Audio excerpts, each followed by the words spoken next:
Allez, on parle à présent du trop-plein de plastique sur notre littoral avec Pauline et ses invités.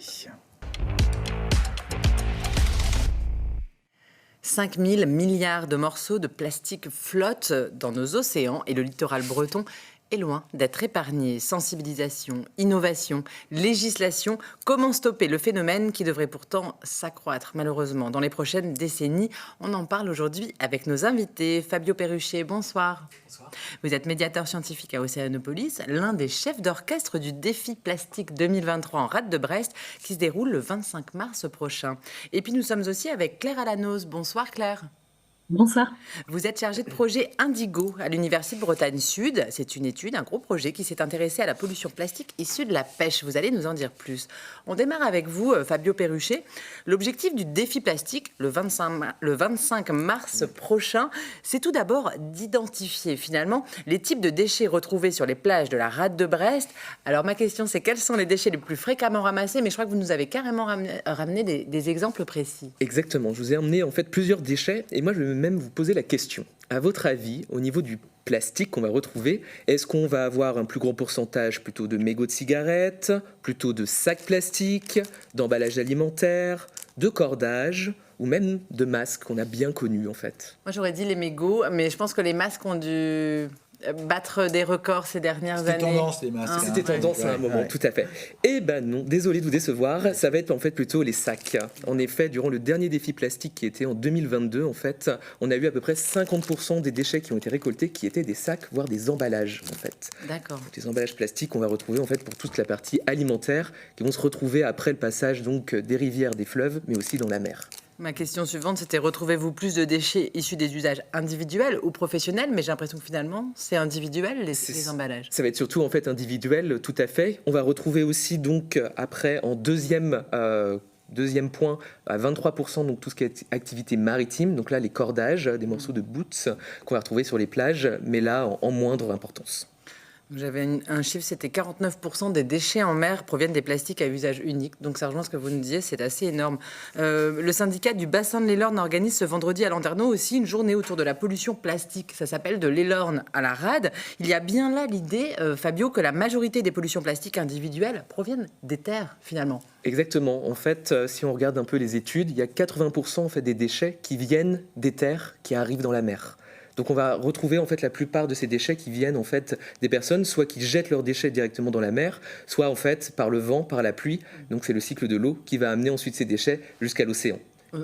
Tout termine forcément dans l'océan. Exactement. Alors le projet Indigo, développé au sein de l'Université Bretagne Sud, s'intéresse aux déchets plastiques issus de la pêche professionnelle. En effet, 27% de la pollution marine provient du matériel de pêche dans le monde. De quel type de déchets s'agit-il exactement, Claire? Parce que Fabio nous a montré un petit bout de filet. Est-ce que c'est exclusivement de cela qu'on parle? Alors oui, alors en fait c'est à peu près, donc on parle des déchets qu'on retrouve sur les plages, donc il y a à peu près 80-90% des déchets sur les plages qui sont en plastique, et parmi ces déchets plastiques, à peu près 27% qui proviennent de la pêche, mais ça reste des chiffres qu'il faut toujours prendre un peu avec des pincettes parce que c'est des extrapolations et ça peut dépendre aussi beaucoup des régions du monde. Et effectivement, on va retrouver des cordages, on va retrouver des morceaux de filet. On peut aussi retrouver dans certaines régions des déchets issus de l'aquaculture, de poches ostréicoles, par exemple. Alors, on précise que l'étude Indigo, à laquelle vous participez et que vous gérez, dépasse nos frontières, puisque vous travaillez avec les Normands, mais aussi avec une université anglaise. L'idée, c'est de réduire le plastique de 3% dans la zone Manche grâce à cette étude. Ça paraît peu, Claire, 3%. Pourtant, j'imagine que ça représente déjà pas mal de plastique. Oui, en fait, Indigo, donc, c'est un projet qui est financé par l'Union européenne et on est 10 partenaires en tout. Donc, c'est piloté à l'Université Bretagne Sud, mais il y a des partenaires en Bretagne, en Normandie, en Angleterre, à la fois au niveau recherche et industriel. Et effectivement, oui, on avait fixé ce pourcentage, mais l'objectif, c'est de travailler donc, pour nous à la fois sur le côté innovation, essayer de trouver des alternatives au plastique conventionnel, et aussi essayer d'améliorer le recyclage des engins de pêche usagés. Alors justement, les députés européens souhaitent développer des équipements de pêche respectueux de l'environnement. C'est dans ce cadre-là que vous intervenez directement d'ailleurs avec l'UBS. C'est aussi un des objectifs d'ailleurs donc, du plan Indigo. De quoi s'agit-il exactement quand on parle de développer des équipements de pêche plus respectueux de l'environnement ? Alors nous, ce qu'on essaye de développer, c'est des prototypes de filets pour la pêche et pour l'aquaculture qui vont être biodégradables en milieu marin. Donc on travaille sur la formulation plastique, donc c'est une petite recette et ces plastiques vont être grignotés par les bactéries et ne pas avoir, donc on fait des tests de dégradation et de toxicité pour vérifier que ces plastiques n'ont pas après d'impact sur l'environnement marin. Dans quel laps de temps, justement, en combien de temps un filet comme le vôtre peut se dégrader? Bah alors, donc on a un prototype là pour l'aquaculture qui est tricoté en ce moment en Normandie. Donc là, ça va être une durée très courte parce que c'est un filet qui est mis sur les pieux pour la culture des moules. Donc l'objectif, c'est qu'il se dégrade en 6-9 mois. Et après, en fait, on peut venir jouer sur cette durée et pour avoir des durées plutôt de l'ordre de 2 ans pour la pêche, sachant qu'en fait, on constate que la durée d'un filet de pêche, c'est des centaines d'années, mais qu'ils sont changés très, très souvent. De quelle façon les professionnels accueillent ces prérogatives que vous leur proposez? Je crois que vous les intégrez beaucoup dans l'étude. C'est ça qu'on a essayé de faire dans le projet, c'est vraiment d'intégrer les pêcheurs, de pas du tout les montrer du doigt comme cause de pollution plastique, mais plutôt d'essayer de faire avec eux pour avoir des pratiques plus durables. Et mieux accepté par la corporation. Et on a quand même des bons retours parce qu'on a fait une étude auprès de 200 pêcheurs et on a vu que un peu plus de 70% des pêcheurs seraient prêts à passer à des filets moins impactants pour l'environnement. Et voilà. Merci. Alors, Fabio, le Parlement européen interdit depuis 2 ans les plastiques jetables. Ce type de mesure est suffisamment impactant aujourd'hui pour enrayer les pollutions qu'on trouve sur le littoral, selon vous? Alors, pas encore, en tout cas, parce qu'on voit que au niveau sensibilisation, en tout cas, les personnes sont de plus en plus dans cette idée de essayer d'éviter le plastique. Nous, on le voit tous les jours en fait à Océanopolis. Les enfants, c'est un peu notre avenir, vraiment. Au niveau déjà des idées qu'ils portent, ils sont beaucoup plus en fait sensibilisés à cette pollution plastique, et c'est eux-mêmes qui nous donnent en fait des conseils pour justement réduire et éviter cette pollution.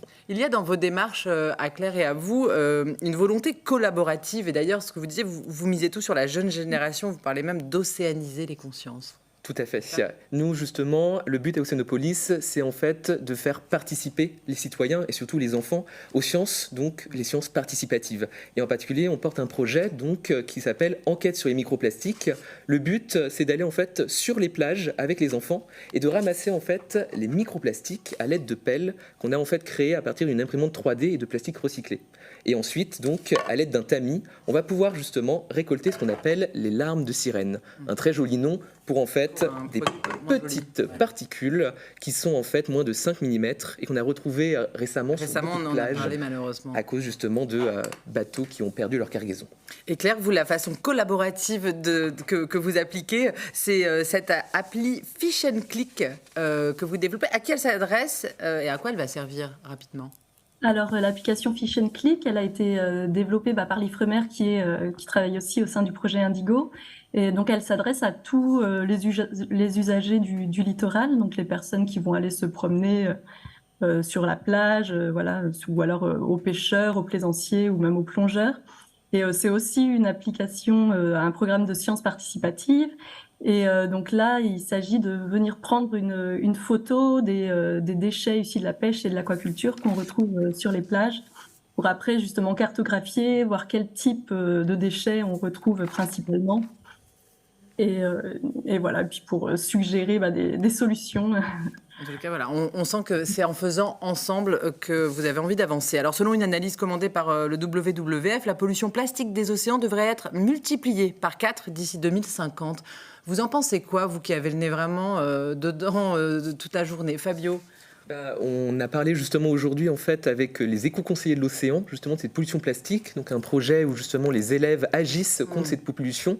Et c'est vrai qu'on a parlé avec des experts, en particulier avec Surfrider, qui disent que justement nous on essaye de chaque année essayer d'éviter ce plastique, et en fait il y en a tellement qui arrivent, on dit que c'est quasiment un camion poubelle qui est déversé de plastique, de déchets chaque minute. Donc nos actions vont avoir quand même un effet, mais il va falloir qu'on accentue encore plus nos efforts. Claire, sur cette même question.